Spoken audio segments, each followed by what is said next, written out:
ಸಾರಿಗೆ ನೌಕರರು ಕರೆ ನೀಡಿದ್ದ ಮುಷ್ಕರದ ಡೆಡ್ಲೈನ್ ಇಂದಿಗೆ ಅಂತ್ಯಗೊಳ್ಳುತ್ತಿರುವ ಹಿನ್ನೆಲೆ ರಾಜ್ಯದಲ್ಲಿ ತೀವ್ರ ಕುತೂಹಲ ಉಂಟಾಗಿತ್ತು. ವಿವಿಧ ಬೇಡಿಕೆಗಳನ್ನು ಈಡೇರಿಸುವಂತೆ ಆಗ್ರಹಿಸಿ ಮೇ 20ರಿಂದ ಅನಿರ್ದಿಷ್ಟಾವಧಿ ಮುಷ್ಕರಕ್ಕೆ ಕರೆ ನೀಡಲಾಗಿತ್ತು. ಇನ್ನು ಸರ್ಕಾರಕ್ಕೆ ಸಂಜೆಯೊಳಗೆ ಡೆಡ್ಲೈನ್ ನೀಡಲಾಗಿದ್ದ ಕಾರಣ ಪರಿಸ್ಥಿತಿ ಗಂಭೀರವಾಗಿತ್ತು.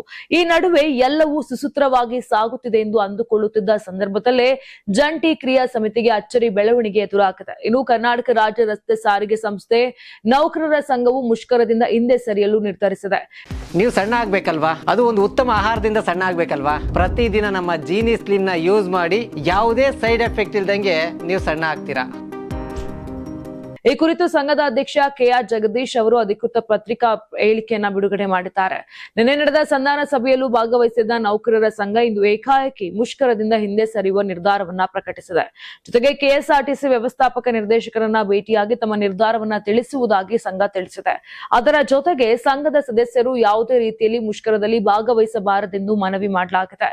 ಸುಮಾರು 4 ವರ್ಷಗಳಿಂದ ನೌಕರರ ಹಿತಾಸಕ್ತಿಗಾಗಿ ಹೋರಾಟ ನಡೆಸುತ್ತಿದ್ದ ತಮ್ಮ ಸಂಘ ಜಂಟಿ ಕ್ರಿಯಾ ಸಮಿತಿಗೆ ನೀಡಿದ್ದ ಬೆಂಬಲವನ್ನ ಹಿಂತೆಗೆದುಕೊಳ್ಳುತ್ತಿರುವುದಾಗಿ ಸ್ಪಷ್ಟಪಡಿಸಿದೆ. ಇತ್ತೀಚೆಗೆ ನಡೆದ ಸಂಧಾನ ಸಭೆಯಲ್ಲಿ ಕಾರ್ಮಿಕ ಆಯುಕ್ತರು ಜಂಟಿ ಕ್ರಿಯಾ ಸಮಿತಿಯ ಬೇಡಿಕೆಗಳನ್ನ ಸರ್ಕಾರದ ಗಮನಕ್ಕೆ ತಂದು ಶೀಘ್ರದಲ್ಲೇ ಪರಿಹಾರ ಕಂಡುಹಿಡಿಯುವ ಭರವಸೆ ನೀಡಿದ್ದರು. ಮುಂದಿನ ಸಭೆಯನ್ನ ಮೇ 25ಕ್ಕೆ ನಿಗದಿಪಡಿಸಲಾಗಿದ್ದು ಸರ್ಕಾರದ ಮಟ್ಟದಲ್ಲಿ ಚರ್ಚೆ ಮುಂದುವರಿಯಲಿದೆ.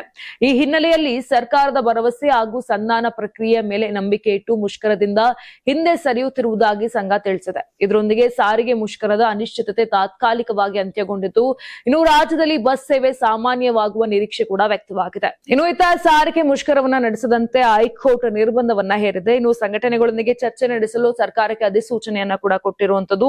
ಇನ್ನು ಮೇ 20ರಿಂದ ಅನಿರ್ದಿಷ್ಟಾವಧಿ ಮುಷ್ಕರಕ್ಕೆ ಕರೆ ನೀಡಿದಂತ ಸಂಘಟನೆಗಳು ಏನಿದೆ ಒಂದು ಮುಷ್ಕರವನ್ನ ಮಾಡಬಾರ್ದು ಅಂತ ಹೈಕೋರ್ಟ್ ತಿಳಿಸಿರುವಂತದ್ದು ಮತ್ತು ಸರ್ಕಾರಕ್ಕೆ ಸೂಚನೆ ಕೂಡ ಕೊಟ್ಟಿರುವಂತದ್ದು. ಅವ್ರ ಜೊತೆ ಕುತ್ಕೊಂಡು ಮಾತಾಡಿ ಸಂಧಾನ ಸಭೆಯನ್ನ ಮಾಡಿ ಅಂತ.